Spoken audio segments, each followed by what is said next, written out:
Hi, I'm Tanner with Transwest Truck Trailer RV here in Frederick, Colorado. Today we're going to go over a used inventory unit. This is a 2018 Merhow 3-horse living quarter. We have a 17-foot short wall set up in this guy. Again, it's a 3-horse, we're 8 wide. Really nice little using trailer. Actually set up really nice. So we'll start off, we'll walk through our living quarter kind of like we do on all our living quarter videos. Finish off by rolling through our stall areas, tack rooms, and of course finish off on the other side, windows, features, stuff like that. It started off here at our LQ. We do have a fold-up step, gas shock, really similar to our Cimarron trailers. We do have our folding screen door set up on this trailer, kind of that typical camper folding screen door. Big door here, we do have our soft touch mounted to the inside of that door as well, so your interior does not feel like your exterior on this guy, and then a big bay window on that door as well. So we'll jump up in here and roll through our LQ. This is a Merhow done LQ. You can get Merhows that are custom done if you order them, but most of the time Merhow is going to be an in-house living quarter on their trailer. Again, 17-foot short wall. We do have our dinette over here on our slide wall. This will make into a bed, so you can make this into a sleeping area. We do have couch on drop wall, which we'll go over here in a second, which will also make into a sleeping area. Windows wrapped all the way around our dinette area. We do have overhead storage, again trying to fit as much storage as we can, always on all of our trailers, no matter what manufacturer. That's what they're going to be challenged to do, is do storage. We have storage here below our dinette. These are big pull-out drawers. Most of the time you're going to see pull-out drawers or just an open door where you can slide in. I do prefer the pull-out drawers just because these are super deep dinettes and it makes it really easy to access your stuff. So you roll up. We're going to do kind of a funky switcheroo today instead of a real smooth circular video, but we do have that fold out couch here. It makes into a nice big sleeping area. Again, your dinette's going to sleep, someone just fine, but this is a nice, more comfortable, bigger sleeping area. Folds out super easy. Then again, back into a couch if you guys are just hanging out in here. Above that, again, some more storage, some manuals for all of your guys' amenities in here. This is going to be kind of your control system for all your audio, TV, stuff like that. So you're going to have AM, FM, Bluetooth, DVD, USB, kind of all that stuff programmed into this. It'll go to your speakers in this trailer.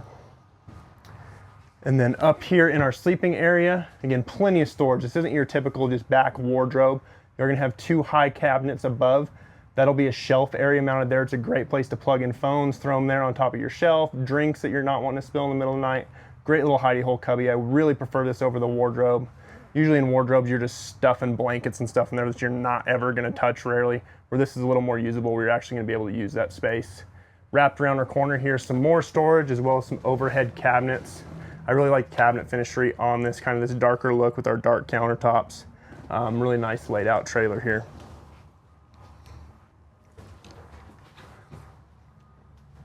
As we keep rolling down the length of this trailer, we'll talk about our kitchen area a little bit.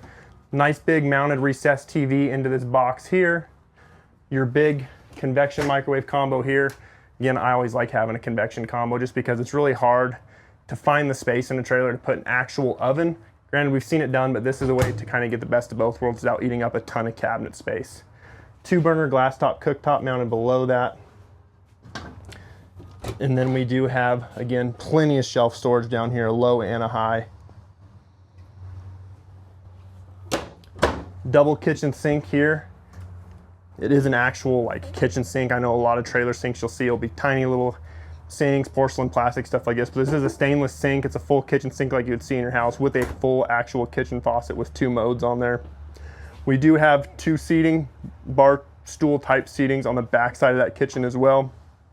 Again, great place to hang out if you're not wanting to slide in their dinette. If you're seating 4 people in this trailer, again, you have enough sleeping areas in here to sleep about 5-6 people, depending on how big the people are you're sleeping on this dinette. But again, that gives you a place you can actually comfortably feed 4 people in here if you're cooking breakfast, stuff like that. Behind me, we have more cabinet storage. Again, a single shelf in the middle, some big deep storage. It's going to be the same thing below that, a double shelf. Work our way into the bathroom. Nice big bathroom in this setup. Do have our medicine cabinet here on our driver's side wall. A bigger countertop than you're used to seeing in a bathroom, laid out really nice next to that toilet. A lot of times you'll see that toilet kind of block the sink, but this time it's recessed kind of further back here by your door, which allows you to access all your storage in here really easily. Again, nice stainless steel sink, stainless steel faucet. All of your breakers and fuses are mounted here, so if you ever have a light not working, an outlet not working, this is where you'll access all your breakers and fuses. Again, there's your toilet. Closet here, big hanging rod up high, shelf down low, and then another hanging rod that it's kind of tough to see mounted below that shelf, but you do have 2 full-size hanging rods in this closet. And it is a lighted closet as well. Towel hooks mounted to your door. Again, these are just customer mounted hooks. They are just that 3M mounted. So if you wanted to move these, replace these with something you guys wanted, you could do that super easy. And then our big shower here, it is a radial shower, about 36 inches. Again, everything's dismounted right now because it is de-winterized, and we're going to re-winterize it and put some new valves in here when we do that. Again, super nice, super big, wide shower. It's one of the bigger showers you can fit in the trailer. And we do have our skylight up top as well. Talking about things up top, we do have our power roof vent situated here as well. That'll be controlled here next to your light switches. Again, you can control speed and whether you're pulling air in or out of this trailer. We are equipped with a walk-through door, so you can go through your stall area. Again, use that first stall as a great mud room if you're not wanting to track mud through your living quarter all the way from the front to the back to your shower. If you get a little dirty at your show, rodeo, whatever it may be, you can just come through here and right into your shower and not worry about dirtying your whole trailer. Toilet paper holder, towel rod, again, really nice laid out trailer. We do have a pocket door to shut off this bathroom, and it is latched shut for travel as well. Again, really nice LQ layout. It is a 17-foot short wall. AC, furnace, all your controls for that will be mounted conveniently next to your door as we exit. So you do have, heater, pump, lights, exterior lights, you have your electric awning, and then again, your slide out. So all your controls are mounted really conveniently right here. And then all your lighting controls are mounted for their various rooms at their entry doors. So again, a really nice 17-foot layout in this trailer.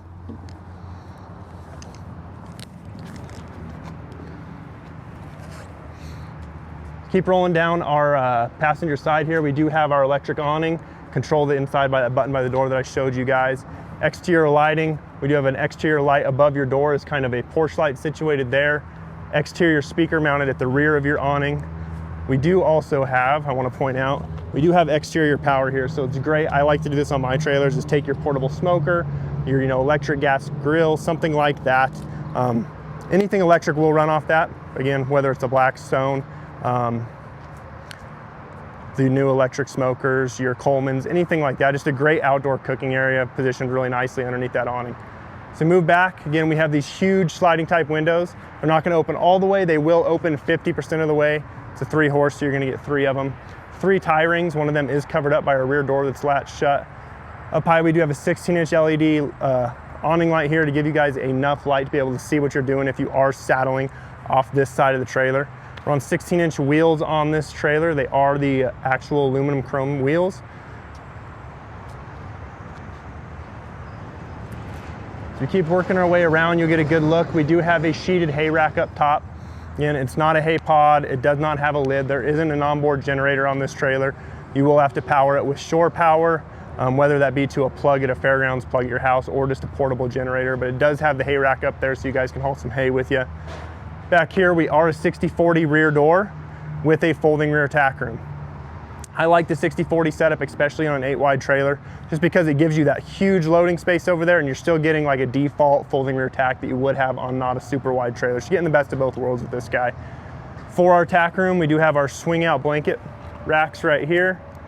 I always love swing out blanket racks because you don't have to fight the door when you're sliding your blankets on. You can just slide them on straight and then pinch them against the door versus getting 1 or 2 sets on and having to fight the other ones.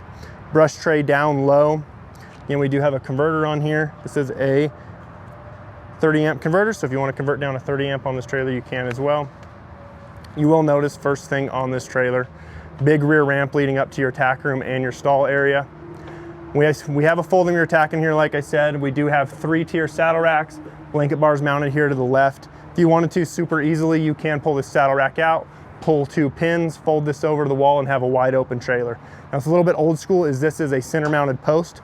So if you didn't want to load some, bigger UTVs and not have enough room, you're going to have enough room for 4-wheelers. But if you get to UTVs, you're going to have to fold this over, pull this center post right here, load them, put the center post back in to be able to latch your rear doors. So again, it takes 10 seconds longer than it normally would without a rear post. I just like to point that out because that's kind of the old standard versus the new standard on these cam latches.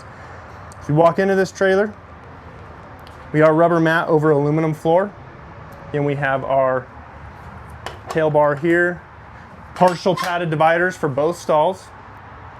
This one is a partial padded with a hanging stud divider. So it's not your true full-length stud divider. You are gonna have a gap in there. I like this because you can actually remove that bottom portion super easy if you just wanted to have two partials. I can't see a scenario where you would want that, just because it is super convenient to be able to use this as a storage stall, a mud stall when you get parked. Being able to haul hay if you're only hauling 2 horses is a really versatile front stall once you throw that stud divider on the bottom of there. If you're hauling 2 horses, you can stack hay almost to the ceiling here versus having to crawl on the roof to do it. So it's really great. Also utilizing that outside access for a mudroom once you get parked, and you can do that whether you're hauling 2 or 3 horses. But for our first stall, we do have 2 tie rings up high, more bridle hooks mounted up high. Again, customer mounted hooks here that can be removed. They're just the 3M type. Roof fence position for each stall as well.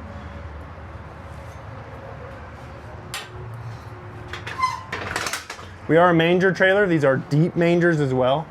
So as I pointed out, your first stall is going to have 2 tie rings. Each of your other 2 stalls will have tie rings and roof fence as well. These are super deep mangers, so you're going to be able to put a ton of hay, a ton of grain. I like running mangers for 2 reasons. One, you're not running hay bags that they're super hard to grain out of. And the other thing is they get dirty, you can't clean them. With this, it's super easy to grain in hay. When you get where you're going, run a hose, run it all to the drain and keep your mangers nice and neat. It's just really efficient. And then on top of that, you get tons of more storage on the outside of your trailer. The most limiting thing on going to a living quarter trailer is going to be storage, whether it's interior storage for your living quarter stuff, and being able to fit all your horse amenities on that trailer as well. So by going with a manger trailer, you're gaining so much storage on the outside to make up for what you're losing on what you'd have in like a big front tack room trailer. So as we move around to our driver's side, again, ladder going up to our hay rack up there. We do have full drop windows on this trailer. So again, they are going to be a 2-style drop window. You're able to run it closed with a sliding type similar to what we have on our bus window on the back. You can run it with jail bars open, again, keeping your horses from sticking their heads out, but you're still getting plenty of airflow. And then the thing I like to do is you can feed from the outside, grain from the outside. If you're going on longer trips and you're just wanting to, pull over on a gas station, check on them, maybe grain them for the last 4 or 5 hours, check on them, make sure they're tied, make sure they're not bound up somewhere, give them a can of grain, fold your window back up, and you're on the road without having to offload your horses. Again, we are a manger trailer. You have 2 big manger doors on this trailer, and I just want you guys to pay attention to how much more storage you're getting versus not having mangers. I mean, you're throwing lawn chairs in here, feed buckets, grain buckets, ropes, rope cans, travel stuff, grills, whatever you can't fit inside this living quarter can come out here. Whatever you can't fit tack-wise in your rear tack room can come out here as well. So again, it's a really versatile setup once you start running mangers. Again, you'll have 2 big manger doors, drop windows. Here on our first stall, big escape door stall here. Usually you're gonna have a 32-inch door. This one looks like it's about a 42-inch door, so it's a really wide access to our first stall. Again, main features I love of having this is, yeah, you can haul 3 horses, but if you're only hauling 2, or you get where you're going, you're offloaded, you're at a longer show for a week, you can utilize this as more of a mud room. Easy access right here to our LQ. You're not tracking mud through your whole LQ. If you get dirty, you can just go right into your living quarter. So great setup. You do have a big drop down window. I got it locked off now, but you do have a big drop window in your front escape door as well. Really nice laid out stall area. So we keep rolling down, all your access to all your utilities are gonna be here. You're gonna have the backside to your hot water heater. You're gonna have your 30 amp plug. You're gonna have your that is an antenna for your TV actually. This is gonna be your freshwater connection to where you can connect to a hose and just always have free flowing water. Backside to refrigerator, backside to furnace. You're gonna have a ton of stuff, easy access right there. It's kind of all in one place for you guys. Slide out, ran out. It is an awning covered slide out, so anytime snow or rain or anything like that, it's gonna run off the slide versus getting sucked back in your seals. We'll finish off up here under the nose of our LQ. It is a dual equalizer hydraulic jack system, so easy at the push of a button. You can raise and lower this trailer, super easy. Do have an LED light here underneath the nose mounted to give you guys enough light to be able to kind of access all your utilities under here if you're loading early morning, late nights. Here is your buttons to control your hydraulic jack. We are situated with a battery disconnect. Biggest thing about battery disconnects, if you're not using your trailer and it's parked at home, shut them off and it's gonna kill all the power to the trailer so you don't have dead batteries. If you're using your trailer, running around, driving, you want your lights to work, stuff like that, always turn it on, because one, it's gonna give you power to your lights, and then two, it's also gonna allow it to charge off your truck while you're driving if it's turned on. Battery box that houses those batteries, situated there. Two 20-pound propane tanks mounted down low. Spare tire and wheel mounted over here. We do have a freshwater fill hydrant. This is something I really like on trailers. Freshwater fill hydrant mounted at the bottom of your freshwater tank from your LQ. Again, you can always throw exterior water on these trailers for your horses, but being able to access your LQ water from the outside, being able to water your horses, water dogs, anything like that on the outside of the trailer, you do have a spigot to do so from the freshwater tanks on this trailer, which is really handy. We'll finish off here at the nose of our trailer. Again, pretty standard stuff, 2 5/16 coupler. We do have your safety chain, your breakaway cable, your 7-pin. Keep in mind, this trailer has been fully serviced through our shop. I mean, they're gonna run through everything. They're gonna run through LQ, through our LQ shop, service anything, make it as like new as they possibly can. They're gonna service all your appliances, and then it'll pull across the street and go through our chassis shop, where they'll go through brakes, bearings, lighting, wiring, dividers. I mean, they will try to make this trailer as new as possible for you guys. Super clean trailer. Granted, it's about 7 years old now. It's got a few dents and dings. You got to get pretty close to see them, but it's pretty typical of about a 7-year-old trailer. I wouldn't say it's beat up. It's a nice trailer with a lot of life in it. Really clean, really nice layout. If you're interested in this trailer, again, it's a 2018 Merhow 3-horse living quarters, 17-foot short wall. The stock number is 5U241656. If you're interested in this trailer, maybe some other used living quarters we have, if you want to look at new living quarters, if you just want to talk about trailers in general, feel free to give me a call. Again, my name's Tanner here at Transwest Truck Trailer RV in Frederick, Colorado. Phone number is 303-684-3409. Thanks for tuning in.